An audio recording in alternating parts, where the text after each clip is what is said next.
A very good morning to one and all present over here. On behalf of Computer Engineering Department, ADPTI, we welcome our session expert, Professor Vinod Pisa, and all the participants. We are about to start our day 3, session 1, that will be about malware or malicious software detection, that will be introduced by Professor Vinod Pisa. Uh, Within a 2 to 3 minutes, within a couple of minutes, we are about to start our session. So I request all the participants to please be on this meeting. Yes. Our session expert is with us, and within a couple of minutes, we are about to start our day 3, session number 1. Thank you all.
Yes. Good morning to all the dear participants and our session expert, Professor Vinod sir. We are about to start our session. Just to give you a brief introduction, first of all, we would like to heartily express our gratitude towards Professor Vinod sir for accepting our invitation to be a part of Session Expert in this refresher program, which is sponsored by AICT and ISD. This is very grateful and opportunity for all the DT faculty members that we got 31 participants all over from Gujarat and also including from Kerala, Maharashtra, Rajasthan, and Jammu and Kashmir participants. So in India, across the whole states, we are having the participants, and it is fortunate for us for Computer Engineering Department and ADPTI. Yes, welcoming you, sir. Yes, sir. Shall I start? Yes, sir.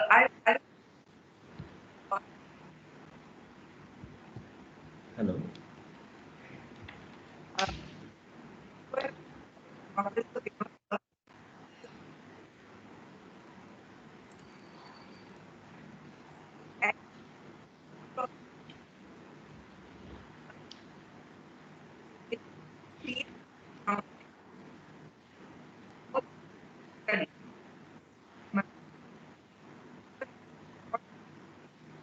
is much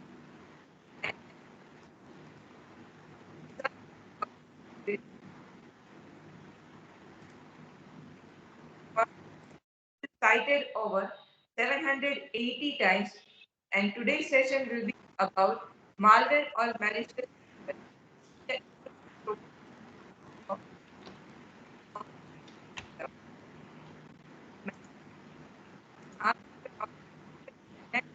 Without user knowledge. Today's session for non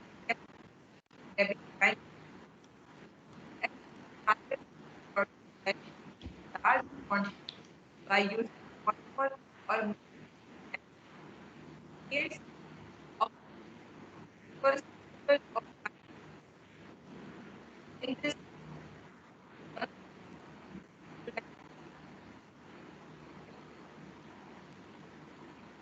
found malware.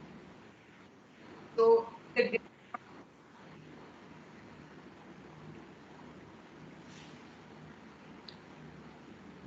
Am I audible? yes, sir, perfect. Yeah, so I felt like the internet connection is brittle. Okay. It was Kindly guide me if you sure, can't. yes, sir. Sure. Yeah, can you see the screen? Yes, sir. It is visible. Oh, okay, okay. So, thank you, one and all, for giving me this opportunity. Special thanks to my friend Dr. Parvez Farooqi for giving me an opportunity to share the little that I know about uh, malware detection using machine learning approaches. So, this is something about me that maybe you know. Okay. So primarily the talk is divided into two sections. We discuss about how the detection of malicious code can be performed using machine learning approaches, and then we will evaluate the robustness of machine learning classifiers uh, basically on adversarial settings. So to start with, malware is a term that refers to anything that is malicious. So we have malicious hardwares, malicious softwares, and the primary intention of designing malware by the attackers is to identify the vulnerable machines, then the applications and services running on that machines to infect the machines and to leak the sensitive information that is pertaining to the user as well as machines. So we say that it is a set of instructions that is purposefully written by the attackers or the hackers, which they want to run it onto the computer or the mobile phones or the smart systems, so that the program that is installed in the machine does something that what attackers wants to. So there is a famous definition from Moser et al. 2007, which they says that uh, any software that has a need of deliberately fulfilling the harmful intent of an attacker is commonly referred to as the malicious software. So it's an umbrella term, and it encompasses various different softwares like adware, launchers, virus, the botnet, ransomware that we hear about, which is an important vehicle that is used by attackers to compromise the education system servers.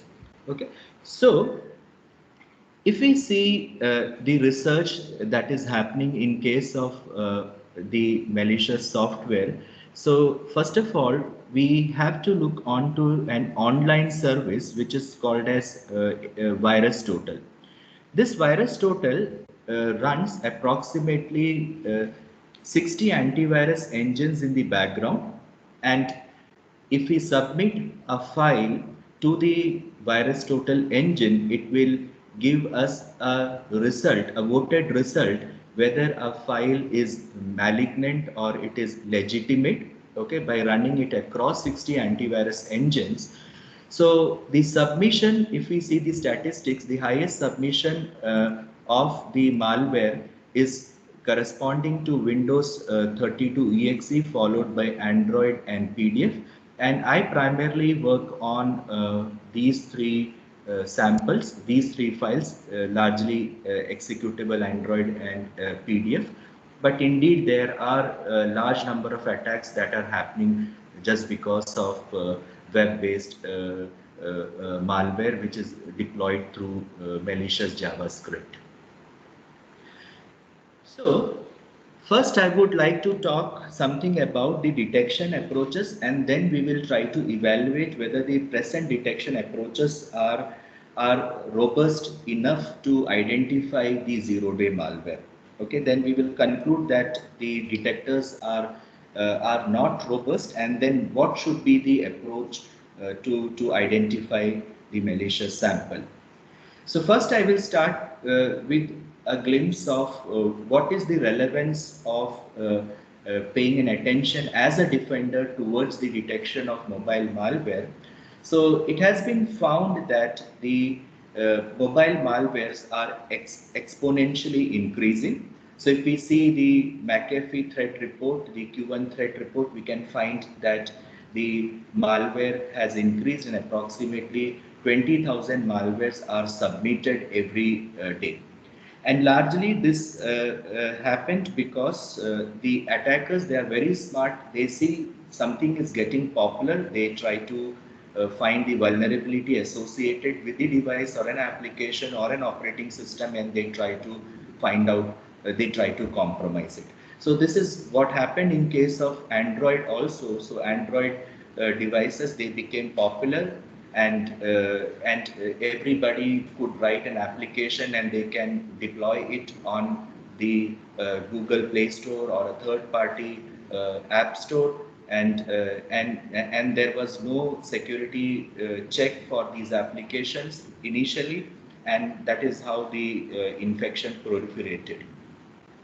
So as I said, Android being an open source, it can be installed invariably in any number of devices, and there is no perfect security mechanism, and the malware authors are making use of these applications for monetization. In fact, we have seen significant amount of adwares in the mobile malware recently.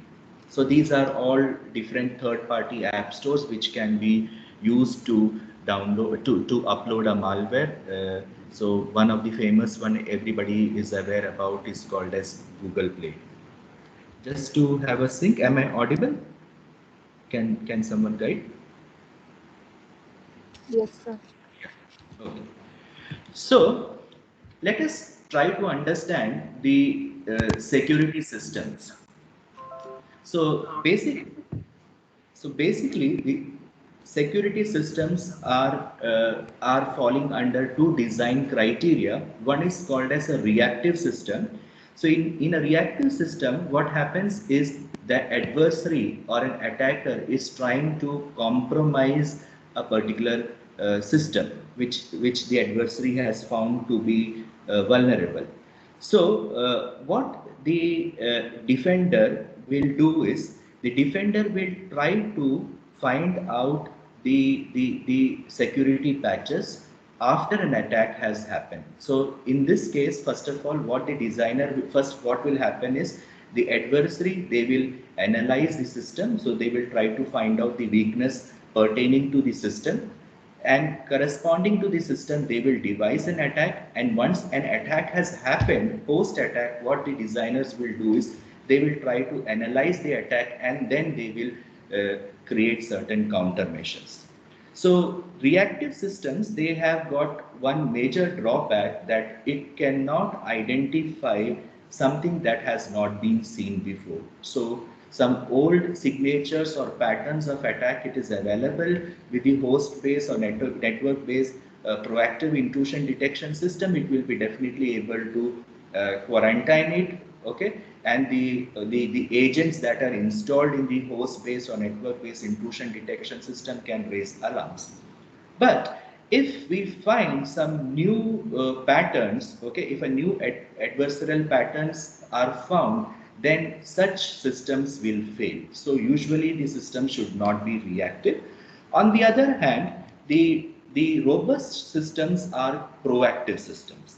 So in case of a proactive system, what the designers they will do is they will temporarily take the role of an attacker. So they will try to behave as an adversary. So they will model the adversary, and they will try to with the help of smart ethical hackers. And what they try to do is they will try to implement different types of attack.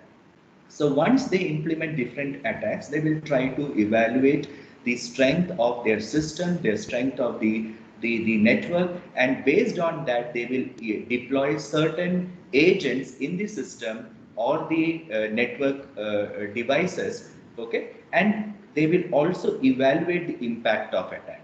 So based on the impact of attack, they will also develop the countermeasure. Some of the attacks they may escalate. Some of the attacks can be given lesser weight because they don't think it very important. So for that, the patch might not be very important because it is not creating. It is not leading to a severe attack in the system or a network. So ideally, the design of any security system should be based on the proactive approach, where the designers will also simulate the behavior of an adversary. So why malware analysis and what malware analysis means? So malware analysis is a process of dissecting the malware. So if we have a malware, we find a malware as a malware analyst. Our role is to dissect a malware to identify how the malware work, what was the origin and what is the functionality of the malware, and what impact the malware can create on infection.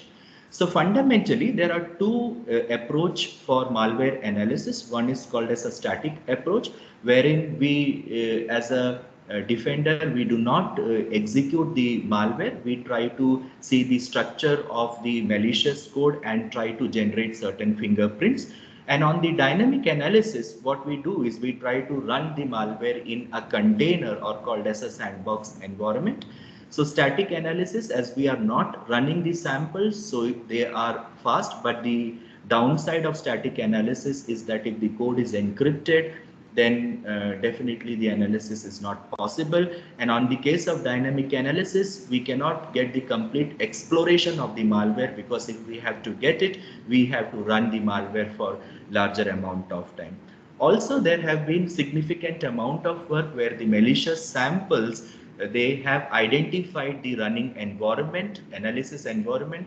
So as soon as the malicious samples find the environment in which they run, they stay dormant. So here there is a need of devising the containers or sandbox, which will which are basically called as a trigger based sandbox, which will provide the malware samples with the resources what they need. So like last year we wrote a sandbox called as Parsa sandbox for the desktop malware when I was doing my postdoc. Maybe you can open it and you can download and you can see how it can be used. So it's an open source. So why machine learning for malware detection? So we have seen that machine learning has evolved at an increased pace, because there have been many applications which have been using machine learning, especially computer vision, natural language processing, speech synthesis, and we have witnessed the improved performance of machine learning algorithms, and they are scalable. Now, in case of malicious sample, there has been large number of repositories, malware repositories available. So one who wants to investigate further in this field, they can download the malware samples from VirusShare, VX7, which is pretty old repository, Contagion, Mobile Dump, and also we can have a request of malware samples from VirusTotal. As I said, VirusTotal is a service which runs approximately 60 antivirus engine. We can also upload URLs. We can upload the PDF file. Invariably, any type of file can be uploaded.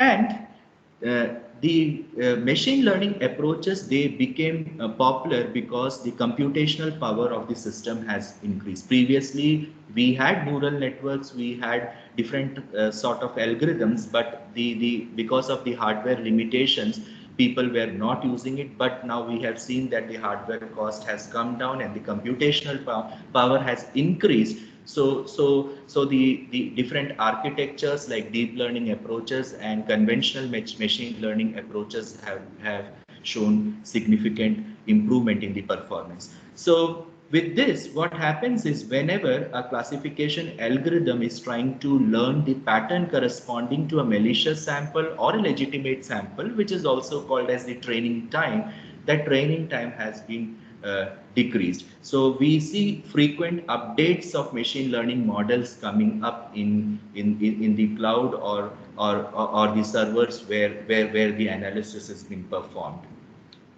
So one of the important characteristics of analysis is extraction of a feature or an attribute from the malicious samples. So what is a feature? A feature is an attribute which is quantifiable, or there are features which are not quantifiable. For example, we can say that a feature is a piece of information that is used to potentially identify an observation, okay, and that can be measured or it could not be measured. For example, if you see a picture over here on the left hand side, figure A, you can see a picture of a flower, a red rose, and onto the right side we will observe a picture of a lotus. So if I try to build a classification model just by seeing the color, the hypothesis function that is learned by the classifier would be something like, if the color of flower is red, then we will say it is rose. If the color of flower is white, we will say it is lotus. So that is a hypothesis function that is assumed by the classifier. Imagine the scenario changes if after the machine learning model has been created as well as deployed, now the input that is supplied to the machine learning model is a red color apple. So what happens is the algorithm will make a mistake and it will label the apple as a red rose, and if the input is a white polar bear, then in that case this white polar bear would be would be labeled by the machine learning model as a lotus. So with these two slides, what we have understood is that a single feature is never useful for classification, and a set of features, if concatenated together, they are called as feature vectors, or they are sometimes called as the dimensions of an example or a feature vector. Okay. So ideally, what the classification algorithm tries to do by creating a hypothesis function is to find out a feature by finding out a function such that the feature vector of one class is actually discriminant from the feature vector of other class. So that means there has to be larger differences between the two classes. So a hypothesis function is actually learned by the classifier. Am I audible? Just to check. Can you hear me? Yes, sir. Okay. Yes. Okay. So let us look at the taxonomy of the features. So if we take a file and if we want to extract static features from a file, it could be, I'm specifically talking in terms of a malware, okay? It could be any sort of an input. It could be a PDF, it could be either an Android APK, or it could be a portable executable. So these are the basic static features. Like we get a string. So if we say string, we can reverse a malware sample to find out some printable string, for example, whether it is having a URL. Okay. Or also like if a malicious code is like usually encrypted, or it is packed using certain customized packer, then what will happen is the strings that we find is random, so the entropy based analysis can be done. So we can just have a clue that something is encrypted, entropy is high, something is not encrypted, entropy is low. But attackers are so smart to bring the entropy of the malicious files and legitimate files more or less equivalent. Then analysis on directly on the bytes of the malicious file is done. So you take a malicious file, you submit it to a reverse engineering tool, basically a disassembler. you get certain bytes and you perform an analysis on this. And there has been some work on converting the bytes into images. That means you take a malware and you convert a malware as an image and do an analysis, which I will be further speaking on in this slide. Then we can take the instructions, assembly level instruction, or the only mnemonic part of it. You can form n-grams. N-grams are nothing but the consecutive sequence of instructions. For example, if we have an instruction A, B, C, if I say 2 gram, we will have a window of size 2. So we will collect A, B as one feature and B, C as another feature. And people have been using the n-grams to in fact create the functional call graph. And we can also investigate for the presence of API, and we can create a control flow graph of the API calls. Secondly, onto the right side, if we look at, we have dynamic features. So that means we execute the malware samples in the sandbox environment or a customized design containers, and we can in fact look for the memory usage. We can apply memory forensics of a malware using tools like Volatility for Windows or Lemon for Linux, and we can find out the memory footprints or memory artifacts corresponding to the malware. We can read the processor or system registry. We can find out the instruction traces. We can use in fact the network trace by analyzing the PCAP file using the tools like TCP, dump, Wireshark, okay, or T-Shark, especially in case of Android. Also, we can look for the dynamic API call traces. So these are different taxonomy. There are more than this, but these are fundamental, which all of us can look on and can move further. So, especially if we talk about an Android file, so Android, it's an archive file and we get it in the form of an APK. So an Android APK would be having different components like this. It has a manifest file. So in the manifest file, the permissions corresponding to an application is explicitly specified. We have the hardware, software features that are specified. Then the complete code of the of any application is in the form of a classes .dex. Then we have a resource folder where we usually find the icons, the language settings, the layout of an application. Then we have a native lib folder there where we find the native libraries for C or C++. Then we have meta-inf where the signature for the application is usually present. So this comes in the form of a single wrapper, which is like an APK file.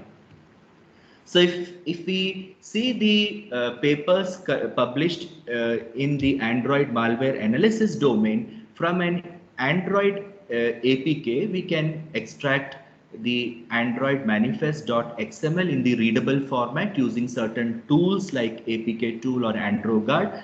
And these are the list of attributes that can be collected. For example, permissions can be collected, hardware, software features can be collected, intents can be collected, which are the message passing mechanism between and across the applications. We can have services, broadcast receivers, and action.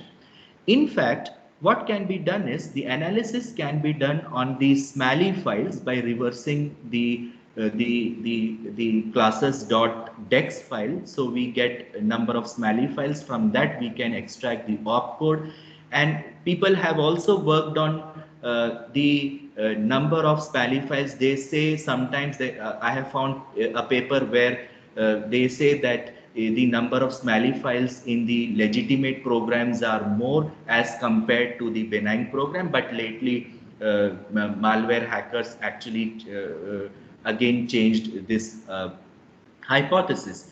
Then, as I said, we can look for constant strings if we are actually looking at the SMALI opcode. There have been some literature on application level metadata where they say that an application can be labeled as malicious or legitimate by just seeing the number of downloads, the reputation of the author, application description. Usually they say that if an app is a malicious app is uploaded in a third party app store, the description will be really vague, so people have started applying natural language processing to the text description based on the creator ID, versions, and times of upgrade. So that like the malicious applications, they go for frequent upgrades. So these are all hypotheses that have been formulated by the people, and based on this they have come up with these many features. And for dynamic analysis, primarily people are working on system called traces and network traces. So once the feature is extracted, the next important thing is feature selection. So a feature selection is a process of eliminating irrelevant and redundant features. So one of the important benefit of extracting relevant feature is that if the feature space is lesser, then the visualization of the feature vectors are proper. Okay. And also the lower dimensional feature space, they give the same performance as a higher dimensional feature space. And if there is certain features that are noisy, the classifier tries to misclassify. One of the important problems with the important advantage of using feature selection is that we can avoid over fitting, and that is how we use certain approaches like regularization, which we will discuss in the subsequent slide. But the problem is that given a set of feature, if we are asked to find out a subset of feature that is able to identify a sample belonging to a malicious class or a legitimate class, so the identification of subset of feature itself is a difficult problem, because either we have to do an exhaustive analysis of the feature, exhaustive search space, or what we need to do is that we have to come up with a greedy approach. So if we, let's say that I am having 1,000 attributes, and if we are asked to find out 10 significant attribute, then it is like 10 choose of 1,000, which is 1000 C10, which is great, which is approximately like 10 raised to the power 12. So you can imagine that I have to explore 10 raised to the power 12 subspace to get the 10 features, which is practically very, very difficult. So what we have understood until now is that if we have to apply machine learning algorithms appropriately for a security related problem, then the feature selection process as well as the feature engineering process is something that has to be dealt critically. It is significant. Okay. And one of the most important thing is the algorithms that we develop should be very good. It should be fast. It should be able to identify the features that are having lesser correlation, but they should be able to identify the class. Okay. So but feature engineering process is a very difficult task. So that is a drawback of a conventional machine learning model. And once we have selected the features, then finally what we do is when our machine learning model has to be created, we try to approach our problem using two important technique, which is called as an unsupervised learning and supervised learning, which I will quickly move. So in case of supervised learning, you have a data set where you have a class label, and this is given to the machine learning algorithm, which will try to learn significant patterns. So that means it will try to learn the hypothesis function, which will try to discriminate the samples of class yes or no. And once it has learned a perfect hypothesis function, then we give a test sample where the class labels are unknown, and this question mark will be later substituted either yes or no. This is what is called as a supervised learning. So that means every sample is tagged with a label. On the contrary, we have an unsupervised learning, we don't have a label corresponding to the sample. So due to then what happens is, based on the intrinsic pattern of the sample, we try to form a group or a cluster where we use hierarchical clustering like agglomerative, or we use techniques like dbScan, and imagine that some sort of a clusters are formed. So largely what an efficient unsupervised learning approach tries to do is, it tries to find out a cluster such that the intra-class distance among the observations within a cluster is maintained as small as possible, but the inter-class or inter-cluster distance is maximized. So the objective of any clustering algorithm to be used or deployed efficiently is, if it tries to minimize the intra-class distance but tries to maximize the inter-cluster distance. Is it fine? Am I audible? Just to check. Yes. Yes, sir, you are audible. Yeah. So let us deal with the limitations of traditional machine learning.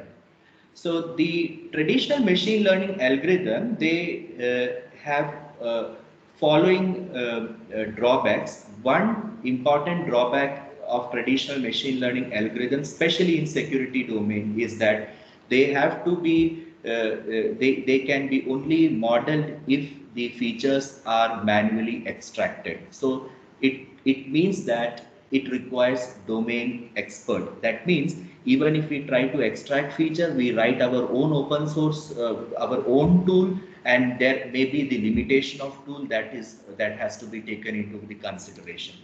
And as I said, feature engineering is a time-consuming process, and that is how we have seen that the computational power of the devices, they have been increased. So there is a large popularity of deep learning architectures which have totally replaced the feature engineering process. So what people have been doing now is, they just take the sample, they give it to the deep learning architecture, and then they try to learn the output labels. So here I try to present my first one of our work that we did on an Android malware detection using the convolution neural network. So the objective was to take the botnet traffic. So we collected the botnet traffic, and then we tried to evaluate the performance of convolution neural network against the traditional classification algorithm, which have shown improved performance for Android malware detection. So basically in this work, we extracted static features, which I will talk to you in the subsequent slide. And every app was either labeled as a botnet, or the traffic was labeled as normal. So here, since we were dealing the apps as a textual information, we use the one-dimensional convolution neural network. Okay, so that the feature processing can be minimized. So let's try to understand. Maybe most of us might be aware of CNN, but for those who are new, so a convolution neural network had a high relevance for image classification and recognition problem. So, and this is a special type of an architecture, which is spatial invariant architecture, which means that if you take my picture and if you want to actually identify the head, and there are numerous images of Vinod and which has been learned by a CNN model, but now later if you you just turn the picture upside down, the head, that means the leg, the upper body portion will be at the top and the head will be down. Still what will happen is the CNN will be able to track where the head is. So that is the beauty of a convolution neural network, and it has created a revolution in image image object detection and image recognition. So let us try to spend 5 to 10 minutes time to understand what CNN is and how it can be used for the security problems, especially the malware detection. So here you can see a picture of a cat which is submitted to a convolution layer, and this convolution layer has got a filter which will try to extract certain features out of this image, maybe the edges. It will try to learn the curves, and then it is given to a max pool layer, where the max pool layer tries to perform the compression. So it will try to subsample the original image, and then we can have a convolution layer, then max pool layer. This can be repeated as many number of times, and the output that we get from a max pool layer is a matrix, but then we convert that matrix into a linear array, which is called as a flattening process, which is given to a fully connected neural network, a densely connected neural network rather we say, and we can classify the image either as a cat or dog. So here you can see there are 4 output neurons. So it may be a 4 plus problem, which will say it is a cat, dog, bird, horse, something like this. So how does it work? So CNN basically has 3 important properties. So the first property is that the 2 properties are related to the convolution part, and another last property is based for the max pooling. So what is the first property? So property number 1 says that there are certain patterns, okay, in a given image which are basically very small. For example, if you take the image of a bird, we can classify bird based on the beak pattern. So if you take the complete image of a bird, the beak can be used to categorize the bird into different subclasses. So some patterns are much smaller than the whole image. So an image is there, but the pattern, the significant pattern, striking pattern that can identify the image is smaller. Second important property that is extracted through the convolution layer is the same pattern appears in different region. So as I said, this pattern is moving, so the same pattern can be present in different part of the region. The third important property that we can get from the max pooling layer is that the subsampling the pixel, if we subsample, that is if we try to divide the image into smaller part, the subsampling of the pixel will not change anything about the object. So let's try to understand this. So let's say that this is a 6x6 image, okay, and there is a filter that you see in an orange color over here, just some random values I've written, and people also are working on the effective filter design.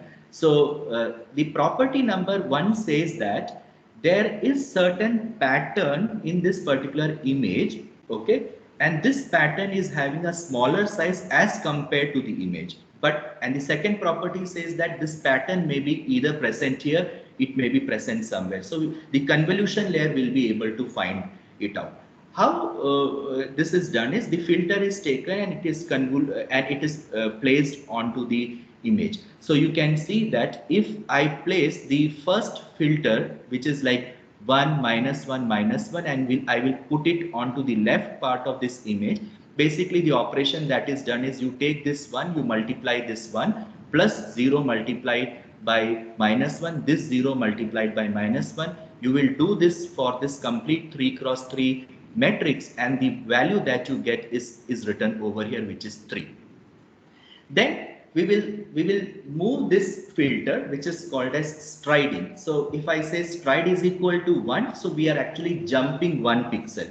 So if I say stride is equals to 2, we jump 2 pixel basically. So what happens is if we try to roll the filter 1 across this image, you can assume that these are the different values that we are getting, okay? And you can see over here a blue color box square where the values 3 is written, which means that the pattern 3 is present here as well as the pattern 3 is also present here. So that is what I said, that the pattern of an image is a very small region which is present across the image in some different location, okay? So which is actually identified through the convolution layer. So we can make use of a different filter to extract different features. So if I let's say if I roll now filter 2 through this, I will get a different filter, and the different output that you see over here with a orange color bubble and a blue color bubble, these are called as feature map. So you have a number of feature map, and these feature map are then later given to the max pool layer. So the max pool layer basically tries to find out maximum from the matrix. So if I have a 2 cross 2 matrix, it will try to find out the maximum in 2 cross 2 matrix. So if you consider what is happening is the size of the image is also squeezing. So after a convolution and a max pool, we will get a new image basically. And then onto the new image, convolution max pool is applied. Then we get a new image, and eventually we can flatten the image, and that can be given to a dense neural network for classification. So how are we applying this to our Android malware detection problem? So as I said, image is like that I showed is a 2-dimension. So we can use conv2D function in case of convolution neural network, but the application that we have taken is not a 2-dimension. You can see that the feature vector is like a vector like this. Okay, so each row is a single observation or a malicious file. So what we did over here is we took the observation, okay, it was represented as a linear array over here, and then we took a filter, we took different size of a filter. So filter will act as an n-gram. So if I take filter size as 2, it means 2 gram. If I take filter size of 3, it means 3 grams. So I will move the filter across the first observation. I will get the first output that you see over here with a blue color square. Then I will roll over the second filter across the input vector. I will get a red color box, and then we will apply the max pooling. So it will shrink the vector, okay, the numpy vector. Again we try to apply the max pool, and eventually since the output has to be a binary class problem, what happens is it will be classified as a botnet or the normal app. So we started with the very basic functions in the attributes in case of an Android, which have found significant applications referring through different articles. We extracted 342 features comprising of the API calls, permissions, intent, some command signature. Command signature means that there are applications that tries to change the ownership of the application by using chmod and chown command, and these features were represented in the form of binary, so ones and zeros. So our feature vector is basically binary. So these were the features that we extracted. So in case of, just to show a gist of this, so we have get device ID, that is an API, get subscriber ID, then you have certain permissions that you can see over here. Then where I am hovering my mouse, you can see certain commands, okay, and so on.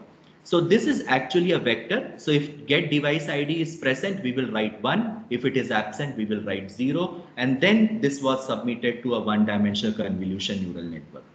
So we took a very simple convolution neural network architecture, which had 2 convolution layer, 2 max pool layer, and the input dimension was 32. So this is the first convolution layer, and we ran through three different filters. So we get 3 different feature map. Then a max pool was executed. Then again a second convolution layer, and finally it was flattened. The output of max pool was flattened, and it was given to a fully connected neural network to obtain the output as 0 and 1.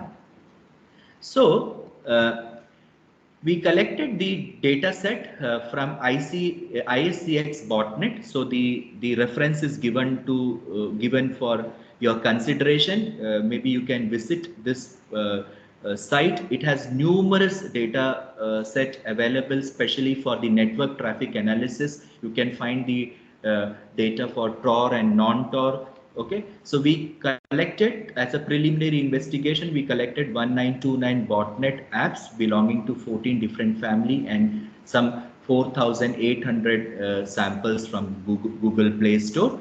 And then we extracted features, and then we did certain experiments. So this is not very important. So we did an experiment on different size of filter, and we observed that at 32 size of filter, we got an accuracy of 0.98. But we were more bothered about F measure because our data set was imbalanced. So accuracy cannot be used over there. So we found that the F measure is 0.98. And the number of parameters that was learned is like it's like 25,000. So we changed with the length of the filter also. So over this, I have highlighted the result that we got is around 98 here. And we changed the ratio of the size of the max pool. So 2 cross 2, 4 cross 4. And again, we found that for 2 cross 2, we got an output result of 0.98. This is, we can skip, and we found that with comparing different classification algorithm, we ran the experiment on different classification algorithm. We found that the one-dimensional convolution neural network fared well, and it gave us a result of 0.98. Also, we compared our work with some the article that have papers that have used an identical data set, especially the botnet. And you can see the data set over here, the size of the data set, and the F1 score that we got from this study is 0.98. So we conclude that this might be a very good result, but eventually we will understand that how we can fool all these things. So then there was a second type of approach where we said that a malicious sample can be represented as images. So here the advantage is, if you take a malicious sample and if you represent it as an image, you can use any file type. So your classifier is agnostic of the type of the file. You can use a PDF file, you can use a EX executable file. Okay, so how do we do this? Okay, and what was the motivation? So in one of our recent work, what we try to simply do is we try to extract the blocks of the executables, and we try to find out the entropy. So if you see the entropy for the malware that belongs to the same family, so the top part, you can see the entropy graph, which we plotted simply through a matplotlib. You can see over here the line graph, it is seen that the structure is identical.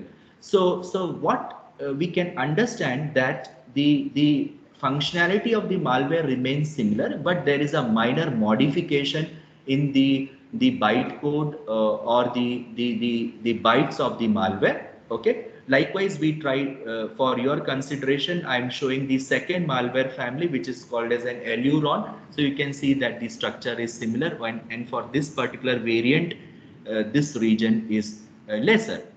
So taking this as a motivation, what we did is we took the malware sample and we created a 256 cross 256 matrix, and where each cell we wrote the intensity, pixel intensity. For example, we read the first 8 byte and we converted into the decimal, and then finally we represented it in the form of a grayscale image. And this grayscale image was then presented to different deep learning algorithms, and it was classified whether it is malignant or whether it is legitimate. And this is one of the simplest approach. You just read the hex bytes, hex code that we get as an output from the disassemblers, convert it into the binary, and convert this binary into a pixel, because 2 raised to the power of 8 is equals to 256. So you can convert it into a pixel and then represent it. Okay, and then present this image to the classifier. Then we also did another form of an investigation, like instead of converting the raw byte into a pixel, we tried to create a co-occurrence, pixel co-occurrence matrix. So that means if there is a pixel 1, I am interested in finding out that if the next pixel is 2, how many times 1 and 2 appear. So we try to create a matrix where we have a pixel 0, and whether 0 follows, so 0, 0 occurs together, 0, 1 occurs together. So the frequency of the pixel was computed. And then what we did is, like, we created a Markov matrix. So we converted this into a probability. What we did is we read the row and we divided it with the maximum value. So we get something like this over here. And in order to convert this probability back into the pixel, we multiplied this by 255. So we get an output something between 0 to 255. So which is finally named by us as a Markov image. So this Markov image is also given as an input to the classifier, and this, through this Markov image, we try to learn whether an image is malicious or legitimate. So this work is in press. It is actually accepted in one of the journal which is called as Computers and Security. So for this, what we did, as we saw that the convolution neural network is spatially invariant and it is able to carve the intrinsic patterns out of the image, we created different configurations of convolution neural network. You need not remember all of this. So this is just our experimental setup. So one model which says M1 has 2 convolution layer, then 1 pooling layer, a fully connected layer, which is a simple model. Okay, so let us forget up till M1 to M8, because this is the custom based convolution layer. You can just read it later. Then after this, we also use certain transfer learning approaches. We use the VGG network, which is pre-trained using the ImageNet weights, and then the output of the VGG layer is connected to a fully connected layer. Then we also used something called as a ResNet. Okay, so which is a very important deep learning architecture which does an identity mapping, and it usually it doesn't have a vanishing gradient problem. So we applied, we have 12 different model, and then eventually we worked on 2 different data set. One is called as a MAL-IMG data set, which is a grayscale malware data set consisting around 9,000 malicious sample, and we found that the M11 model gave us an F measure of 99.46, and the least performance, which is still not bad, we got it from M8 model, which is like convolution plus pooling plus convolution and so and so. In order to see whether this scheme is working, we took a new data set consisting of around more than 10,000 sample, and it has been presented, this data set has been presented in Kaggle, which is called as Big 2015 data set. We applied the same model on it. So we found that the M10 model gave us a result only in case of the grayscale images, 96, and the least was obtained with M5. Okay, so M5 and M10 is written for your consideration here. But this is not a very good result. So as I said, that the semantics of the pixel is never preserved as we simply print the pixel. So then, as I said, we also presented the same thing for the Markov. So in case of Markov with Big ML 2015, we got a highest result of 97 and the lowest was 93. In previous you saw the lowest was 83 and the highest was 96, and in case of MAL IMG we got a result of 99.5 and the lowest was 95. In the previous case it was 93. So we understood from here that the malware visualization problem, especially using the deep learning architectures, are favoring are better, and they are much better than the conventional machine learning architectures like your simple perceptron or support vector machine or the random forest. We extended the same experiment on the Android. Okay, so this I will skip because this already have been explained in the previous slide. On an Android malware data set, we did different splits of train and test, and we took the malware images and then we ran it across the different machine learning models that we have seen over here. So you can see that the F measure that we get is around 0.995. So we are very happy with what we have got until now. That's like the figures are really well, like 99%, and we are very happy that this machine learning classifier can be used and it can be deployed. But realistically, it is not the same. Any adversary can simply fool it. Okay, so just to have a check, am I audible? Yes, sir, you are audible. So what is security by design? What is the principle that has been followed? First of all, most of the machine learning researchers, they have a wrong notion that the distribution of the training set and the test set are identical, which is actually wrong. So they feel that a training model is created, now we give the test set, we are getting 99% accuracy, well and good, our machine learning model is fine. But this is not at all good. And also the second assumption by most of the researcher is that the machine learning techniques were originally designed for legitimate to be deployed in legitimate environment. That means I create a model, I feel that the model will be deployed in a scenario which will be never attacked by an attacker, and the data source that we collect has got no dependence on the classifier, but the noise that we get, the error that we get is always random. So let us come to the second part of our talk, where we will see how we can create an attack and how what can be possible counter measures. So this comes from a very famous group from Italy, from University of Cagliari, Battista Bigo and his group, which are the pioneers in the case of adversarial machine learning.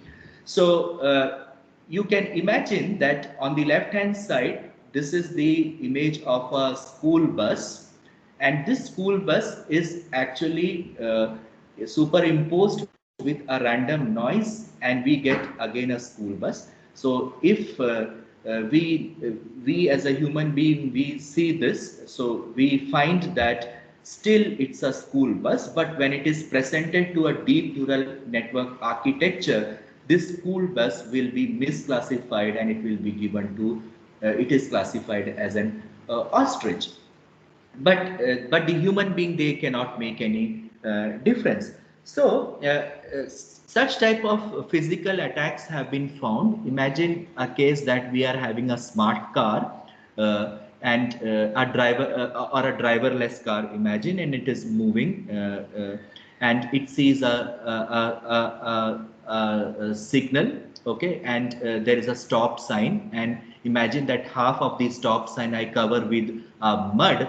So the camera of my vehicle will not be able to understand such pattern, and what it will do is it will speed up and it will try to hit the vehicle that is actually in front of it. Okay, so there are typically a lot of attacks that have happened in case of we can see a lot of attacks in the real world. Okay, so how such attacks are crafted. These attacks are basically crafted by some examples which are called as an adversarial example. So Ian Goodfellow, in his PhD thesis, he explains that an adversarial examples are nothing but these are the inputs that are created by the attackers, okay, and these inputs are actually created by adding certain disturbance, which is also called as the perturbation, so that the machine learning models they make mistakes, okay. So these adversarial inputs that are generated are such that it cannot be recognized by the human eyes, but it will try to change the direction in which the classifier will try to classify the instances. So what are the reasons for the adversarial attack? Am I audible?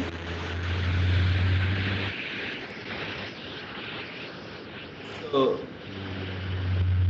the reasons for the adversarial attacks are concept drift. So concept drift means that the machine learning models that are trained with the data set which the malware samples or the data set that we have collected in 2019 will not be able to identify any new samples that have come up in the year 2020. It is not possible. So a concept drift is something very important, and it has to be dealt properly. And here we can apply certain active learning techniques to deal with this issue. Secondly, many machine learning classifiers, especially in the security domains, as you have seen the experiment that I also showed, that like we are using permissions, we are using APIs to train the classifier, and these are all superficial features. They can be easily tweaked by an attacker to fool the classifier. Okay, and another important observation is that the most of the machine learning classifiers they have a linear behavior on a high dimensional feature space, and instead of changing a specific region of an input, if the input is equally perturbed, so that means every attribute is changed little bit, then it can definitely create a significant change. And we have seen that the present day machine learning model lacks the generalization capability, and it is not able to identify new instances. So there are three different types of attack models which an adversary use. So one is called as a white box attack. In a white box attack, the adversary is aware of everything. So when I say everything, the adversary knows about the training data. The adversary knows what are the features. Adversary knows which classification algorithm is used. Adversary knows the parameters of the classifiers. Okay. So in case of the neural network, the number of layers are known, the architecture is known, the weights are known, and the activation function is known. So this is an upper bound of an evaluation. We don't say it is an attack. Such an attack is actually simulated by a defender to evaluate how robust their models are. Okay, but there are certain papers in case of PDF based malware where they have done a white box attack to evaluate the performance of the open source machine learning PDF malware, which is named as HIDOST, H-I-D-O-S-T. Okay. There is a second type of a threat model which is called as a gray box attack. So in the gray box attack, the adversary has a limited knowledge. So when I say a limited knowledge, the adversary is aware about the classifier, okay, but the adversary is not aware about the training data. But so how he or she is aware about the classifier. Maybe you can say that through different hacking forums related to machine learning, people might have a clue that most of the malware detectors are built on some decision tree classifier or a specific neural network classifier, because everything is available in the literature now. But he or she is not having an access to the training data. So in that case, if somebody is not having an access to the training data, the attacker is having an access to the surrogate data. So surrogate data means a data that is available in wild somewhere from VirusTotal, from VirusShare, from an open repository, and she can create a model to deceive the classifier. The third one attack model is called as a black box attack. In the black box attack, the adversary doesn't have any knowledge of the training data. She is not aware of the feature representation and the classification algorithm. But here the adversary is a smart adversary. She can still attack a classifier based by making use of an oracle, which we will see how did we simulate an attack, I will show you. So if we look at the complexity of the knowledge of an adversary, so we can see that in the black box attack, the adversary doesn't have the knowledge of anything. So the knowledge is low, but as we move towards the right, where it is a white box attack, the adversary is having a knowledge of the complete system. So how did we then create an attack? So we created the previous machine learning models that you have seen. What we did now is we tried to fool our machine learning models by creating adversarial examples. We never changed anything in the classifier side, but we tried changing the features. So then we tried to find out the attributes which could be changed, and we tried to deceive the classifier, pre-trained classifier. So I'll quickly run through this slide. The architecture is we use the benign apps from 9apps. We wrote a custom crawler. We submitted the 9app samples, which we thought it is legitimate to the VirusTotal script. The VirusTotal services outputted the samples as benign and legitimate. And these benign samples and the malicious samples were reversed using the tools like APK tool, and we extracted permissions and API significantly, because these were something that have been largely used by people in the literature. And we created the vector representation of the samples, and the same thing was done with the malware samples. Then we learned then we tried to create classical machine learning models, and then an optimal model was created. And to this optimal model, we submitted the poisoned malicious apps, and these poisoned malicious apps were submitted to the model, and this model labeled the poisoned malicious apps as legitimate. But how to do this? So basically, there are three types of poisoning that can be done. One is called as the random attribute injection based on ranking and label flipping, which I will explain through the diagram. So you take a feature vector and you take a malware seed sample, and you want this malware seed sample to be labeled as benign. Okay, so you want your classifier to wrongly label it as benign. So you choose a random location of the attribute, and then you try to find out a particular location where the attributes are not present. For example, so this attribute is present in benign, this attribute is not present is in malware. So you just flip. So you get a new feature vector. Okay, and you submit this new feature vector as an adversary to the classifier, and you get the you repeat changing the attribute until you deceive the classifier. Okay, So the next thing is called as a label flipping attack. In label flipping attack, what we do is we flip the labels. So flipping the labels means we are changing the class label. That means I know something is malware. I purposefully change the class label and I retrain the classifier. So to make the hypothesis function very complex. So these are the class label. Okay. So what happens now is these class labels will be converted to 0 and the machine learning model will be trained. So we want to learn the training error, whether it is increasing. So, and this is how the model is poisoned. Last, but something very important is like we try to find out the attributes that actually are very important in the legitimate class. So we have the attributes of legitimate class, which is having a very high score in the legitimate class. We try to find out whether it is having a low score in the malicious class. If it is having a low score in the malicious class, what we do is we inject that attribute in the malicious class.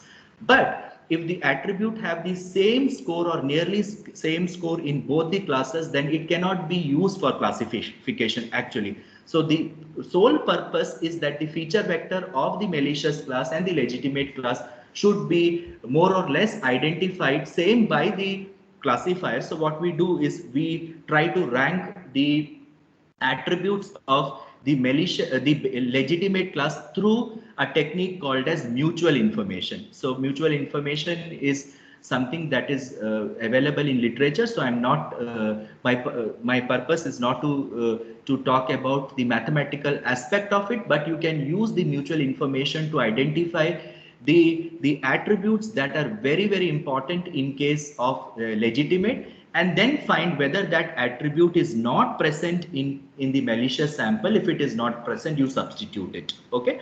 And then what we do is that we have substituted it, and when this is submitted to the classifier, it is actually labeled as legitimate. So how all these things are basically carried out. So what is the mathematical principle behind it? Okay. So to understand the fooling of the neural network, basically, let us try to take an example of a linear classifier, which is nothing but linear regression. Because if this is understood well, then the next part can be easily understood. So you can imagine that the X is the area of my house, area of the houses, and Y is the price corresponding to the house. So the linear regression basically tries to learn a hypothesis function which is called as a straight line, and it tries to learn this hypothesis function such a way that it can pass through this crosses. Okay, anything that is above the cross is called as an error. So basically, when you talk about a line, the equation of a line is it has an intercept and it has a slope. So our intercept is θ0 and our slope is θ1, and x is the input data. So x is actually the, you can imagine that these are the area of the house.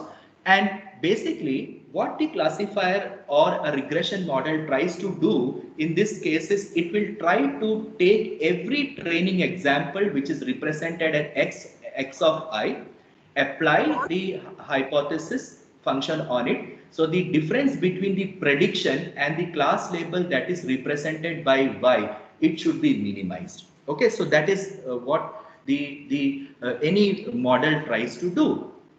So here you can see that I am trying to minimize the this particular thing. So we want to minimize θ0 and θ1. So our cost function is j θ0 θ1. Okay, and to minimize this, what we have to do is we have to apply a very famous tool which is called as the gradient descent. So how gradient descent works is we can randomly start with any values of θ0 and θ1, and we keep on changing θ0 and θ1 to reduce the cost function that is j θ0 θ1 until we reach the local minimum. So what is a gradient descent function? We have to optimize the parameter theta j, and the gradient descent function algorithm is pretty very simple. It has got a repeated loop. Theta j is equals to old value of the parameter minus the learning rate alpha, and you try to find out the partial derivative of your cost function, that is j theta 0 and theta 1, because we need to find out the minimize in order to minimize this, we have to find out the value of this. So basically we want to find out the derivative. So in previous case we want to find out theta 0 and we want to find out theta 1, and alpha is the learning rate. So but this computation of finding theta 0 and theta 1 is done simultaneously. So you will simultaneously find theta 0, you will simultaneously find theta 1, okay, and you try to minimize it so that you reach the local minima of the function. So how it is done? So let us imagine that we are at this point, okay, we draw a slope. So slope is like you are trying to find out d by d theta of j theta, and if this and you try to find out the value of this slope, and if this is positive, what will happen is this entire quantity will be bigger. So theta 1 minus a bigger quantity means that we are actually reducing this. So it will jump to the next point and it will try to come over here. Again, we will at this point we will drop our slope. Okay. Again, we will try to find out the updated value of theta 1 until it reaches a global minima. So, but our point could have been started from this portion, that is the left portion. In that case, what we do is we will try to increase. We will try to drop a slope. In that case, our value of derivative will be less than 0. So when something is less than 0, this quantity will be negative. So that means we are increasing this direction. So we try to come over here. So the same principle of the gradient descent is applied to the neural network. So I will skip one slide which talks about this is not that important. So you can read it. It would be a bit mathematical. So this can be actually extended to our backpropagation neural network. So this is a two-layer neural network to understand it in a simple term. So here we have the ith neuron in the k-1 layer, and the kth layer is over here, and we have the output OJ that we want to find out. And this output is computed through a sigmoid function. That is, if I say that something is above 0.5, this neuron will fire, and if something is below 0.5, it will be deactivated, and the sigmoid function is something like this. But this input to this neuron will be a sum of all inputs that is coming from the previous layer, and then you will apply an activation function. So this theta j is like the cumulative value of the weights as well as the inputs of the k-1 layer. But what I said, at the output, the classifier is always interested to identify the error, and the error is like the output that you get from here minus the value that you already have. So this is the prediction and this is the actual value, and we want to minimize it. So we apply the same thing over here. So in case of the backpropagation, ideally what we want to do is we want to minimize this. So we can find out the partial derivative with the chain rule. So this is the output. So as I said, the output is nothing but theta j minus tj. So this part comes over here, and then we have the partial derivative of the O with theta j. So output is basically this part. So that is what is taken over here. So if you take, and finally you will take the partial derivative of this sigmoid function, so which will be equals to O minus 1 minus alpha, and this value computed as a multiplicative factor in case of the weight update. So actually the weight is being updated. So here what an attacker will try to do is that, imagine that your classifier is already learned about the weights. Now the attacker, what she will be doing is she will try to generate some new inputs such that the error is maximized. So the value of the cost function is increased. So there are two types of attacks that can be performed. One is called as a non-targeted attack. Non-targeted attack means if I give an input picture of a bus, I'm not bothered whether it is classified as a bus, whether it is classified as an ostrich. Nothing I bothered. So in case of a 10 class problem, this is the goal, this is the output label. So this means one means I am interested to identify, I want that any one of this should be 1, remaining should be 0. So in non-targeted attack, what the attacker is trying to do is attacker will take an input X, okay, and it will try to generate through the weight update and output, which is called as a Y goal, such that the distance between Y goal and the actual, which is Y hat, can be increased. So here we are calculating the Euclidean distance. On the other hand, attackers are very smart. What they do is they wanted to perform a targeted attack.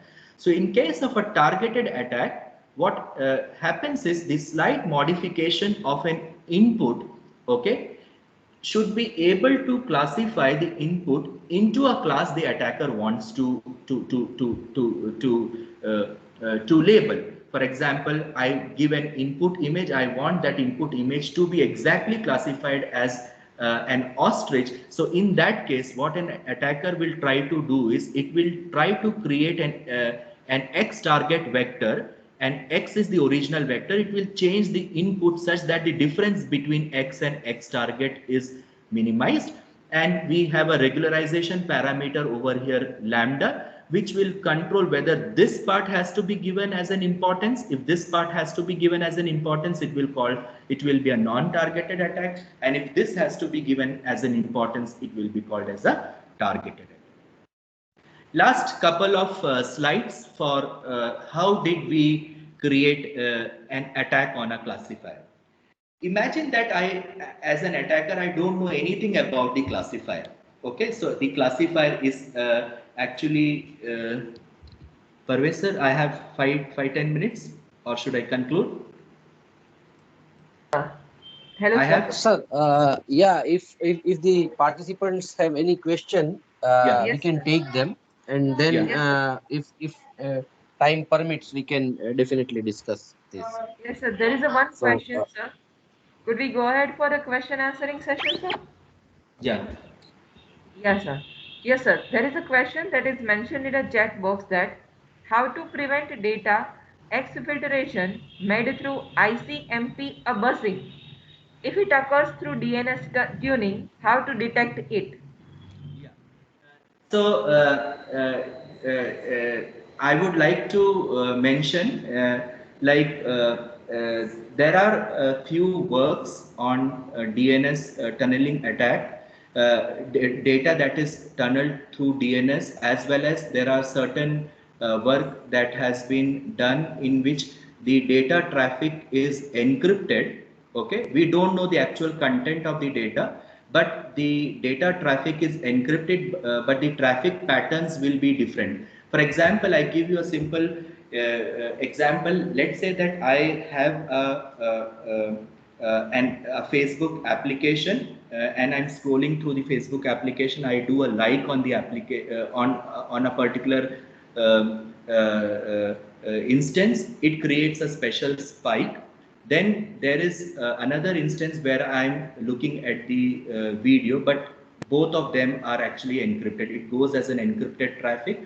But there has been certain work in which people have studied the distribution about this change in the signal spike to learn that the traffic is tunneled traffic, or the traffic is in fact normal traffic. In fact, recently we did one work on classification on Tor or non-Tor traffic. So our interest was to find out basically whether the traffic is plain. So can we? Sir. Yeah. Actually, its a question is that ICMP busing means ICMP packet like 32 bytes is normal bytes, sir. Yeah. My question is that when I am sending the payload or malware in using the ICMP packet like 32 byte normal, right? And data is malware is fragmented in 32 bytes, sir. And that data send using the DNS tunneling, sir. No, but in order to execute the sample, it has to be accumulated, and then only it has to be it can work. No, it Yeah, has to be. that's true, Yeah, sir. But yeah. first of all, the using the ICMP packet, most probably the security like in firewall and any devices, the ICMP packet is normally allowed, sir. It's not blocked. Yes. It is not, that is what I'm saying. So in network traffic, what happens is, like, if the data is fragmented data, okay, so usually Yeah. what happens is our intrusion detection systems will try to pass it. So that is what I'm saying, is that our agent should be trained with different fragments of the packet. Otherwise it cannot identify. It can simply deceive the classifier. It is not possible to actually identify it. So Yeah, this, we should have a proactive agent which should be trained parallelly on different types of pattern. Otherwise it cannot. It will easily bypass. yeah, because the same patterns are 32 bytes. Yeah. The same pattern will be visible, so it cannot be identified. Okay, So, okay, thank you. I can just quickly wind up by one last two slides, and then maybe we will close, and if we have some queries. So the black box attack means that as a attacker, I don't know anything about the classifier, but I have to create a classifier which will actually fool this black box classifier. How it will be done is like, you first of all, as an attacker can substitute the data that the attacker knows as benign or malicious, okay, and try to learn the output. So I can, as an attacker, submit a sample to the black box, and I will learn whether it is benign or malware. So this label is known to me. So in parallel, what I will do is I will choose any machine learning classifier. I will give these inputs, and I will see whether I am also getting the same label as labeled by the original black box classifier. If I get, what I will try to do is that, as an attacker, I will take the malicious sample. I will add a random noise to it, okay, which could be a permission, which could be a legitimate API, and this sample would be named by me as an adversarial sample, and it is given to the black box classifier, and this benign will be classified as benign, and sometimes this malware will be classified as malware. So what we try to do, we will increase the noise until and unless the distribution of benign as well as the distribution of the adversarial samples are closer together, and the same sample is now submitted to the white box classifier, which as an attacker I am using. Okay. So once my white box classifier also identifies the same label as adversarial, so the attacker has won the game. Now again, the attacker will create as many sample with different distribution, and it will submit to the black box classifier, and every time the black box classifier will try to label this as a sample which is more or less like benign, which is having a distribution very closer to benign.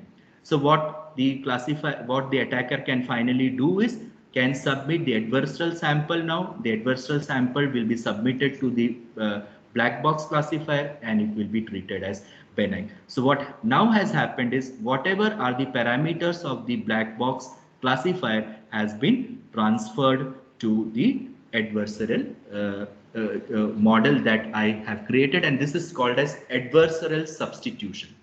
Okay, so with this I feel like I am finished.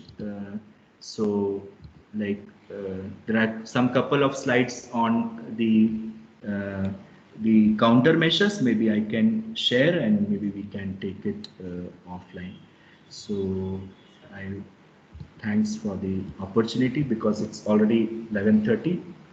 So thank Yes, you. sir. Yeah, thank you so much. We express a great pleasure towards Vinod sir for providing such a nice and wonderful session. Sir, I would like to mention that there is a feedback from the participants that the wonderful explanation and very impressive presentation by you, sir, and many Thank you so skills much. learning in this session by honorable speaker. Yes, we are really thankful for you, sir, for providing such a nice session. Yes, sir. Thank you. Yes, Thanks, Dr. Parvez, for giving me the opportunity and all the members of the management. yes, sir. There is a Yes, one sir. question. It's our pleasure. It's our honor to have Thank you, you, sir. to have an expert like you Thank you. share your thoughts, sir. We are grateful to you for sparing your time, sir. Thanks a Thank lot. you. Thank you. Yes, sir. There is a one question, sir. If Yeah, yeah, if yeah. you are, we could attend it. As such, it is mentioned that every day new threats comes. How it will implement the machine learning concept? At what level it will effective? Yeah, so first of all, one thing I want to say that the race between an attacker and the defender is like always the attacker is ahead of a defender. Another thing is like whatever attacks we have shown now is something not implemented till now by the attackers, but there are research group they are anticipating such an attack can happen. Okay, so we have to come up with the robust machine learning models. The only answer to this question is that the system cannot be reactive, it has to be proactive. Being a defender, we have to simulate an attack and we have to prepare our networks and machine. So that can be the only thing that can be done. But if we feel that we create a machine learning model and we deploy it for identifying future instances, it is not going to happen. In my slide, I could not take because of the time. There is something called as cyber threat intelligence. I have drawn an architecture. You can read it. So if we have to be to create a proactive defense mechanism, as a defender, we have to go through the security blogs, the Facebook threat intelligence report, hacker forum, and then try to find out the vulnerability and the patches which are not available actually in the CVE or in NVD databases. So we have to be have a reactive. We have to be we have to have a proactive system for this. So to face the attackers, there is no solution. We cannot have a perfect solution. Okay, sir. Okay, sir. Thank you so much, sir. So, as it has been concluded, and the remaining slides will be shared in the slide that will be shared to you soon, participants. It will be shared in you the material drive link that it is mentioned in the WhatsApp group, sir. Yes. Thank you so much, Vinod, sir, for providing such a nice and wonderful session ahead. Thanks for Thank you so much. listening to me. Thanks for the opportunity. Yes. Shall I leave then? Shall I leave? Yes, sir. You can Okay, listen. okay. Yeah. Thank you. Thank you so much, sir. Dear participants, we will start our day 3, session number 2 at 12 p.m. Thank you so much for all being here on a session number 1. Thank you all.